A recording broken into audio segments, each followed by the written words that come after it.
Right to destress. டீஸ்ட்ரெஸ்னா என்ன?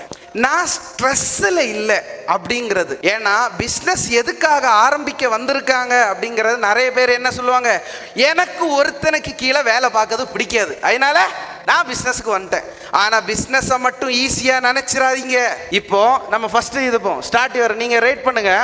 First என்னன்னா, ஐ ஆம் completely stress with my business. என்னோட பிஸ்னஸ்னால நான் ஸ்ட்ரெஸ்ஸாக இருக்கேன் அப்படின்னு எனக்கு ஃபீல் ஆகுது அப்படின்னாச்சுன்னா என்ன மார்க் போடலாம்? 3 மார்க் போடணும்னா யாருக்காவது தோணுச்சுன்னா போடுங்க. Having stress in my business but somewhat I can manage. எனக்கு ஸ்ட்ரெஸ் இருக்கு, இருந்தாலும் நான் என்ன பண்றேன்? மேனேஜ் பண்றேன். இல்ல, ஐ லவ் மை பிஸ்னஸ். நான் என் பிஸ்னஸ் எப்படி பண்றேன்? லவ் பண்றேன். Business without any stress. இப்படின்னாச்சுன்னா 7 மார்க். அடுத்தது, மை எம்ப்ளாயிஸ் ஆர் ஹாப்பி. என்னோட எம்ப்ளாயிஸ் வந்துட்டு ஹாப்பியா இருக்கு.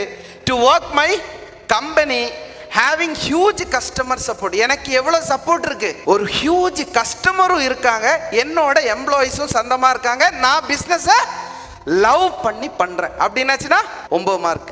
லாஸ்ட் அப்படின்னா 10 தானே எப்பவுமே இருக்கும். என்னடா 10லன்னு என்னவா இருக்கும்? My self happy with my business, my employees are stress free, many customers are satisfied with my product, benefited and blessed me to live happily. அதாவது மற்ற என்னோட கஸ்டமர்ஸும் ஃபேமிலியும் எல்லாருமே ப்ரேயர் பண்ணணும். யாருக்காக? நமக்கு. அப்படி ஒரு பிஸ்னஸ் மேனா நீங்க இருந்தாச்சுன்னா 10 மார்க் போடலாம். உங்களுக்கு நிறைய பேர் ப்ரே பண்றாங்க அப்படின்னு. கிளியர்?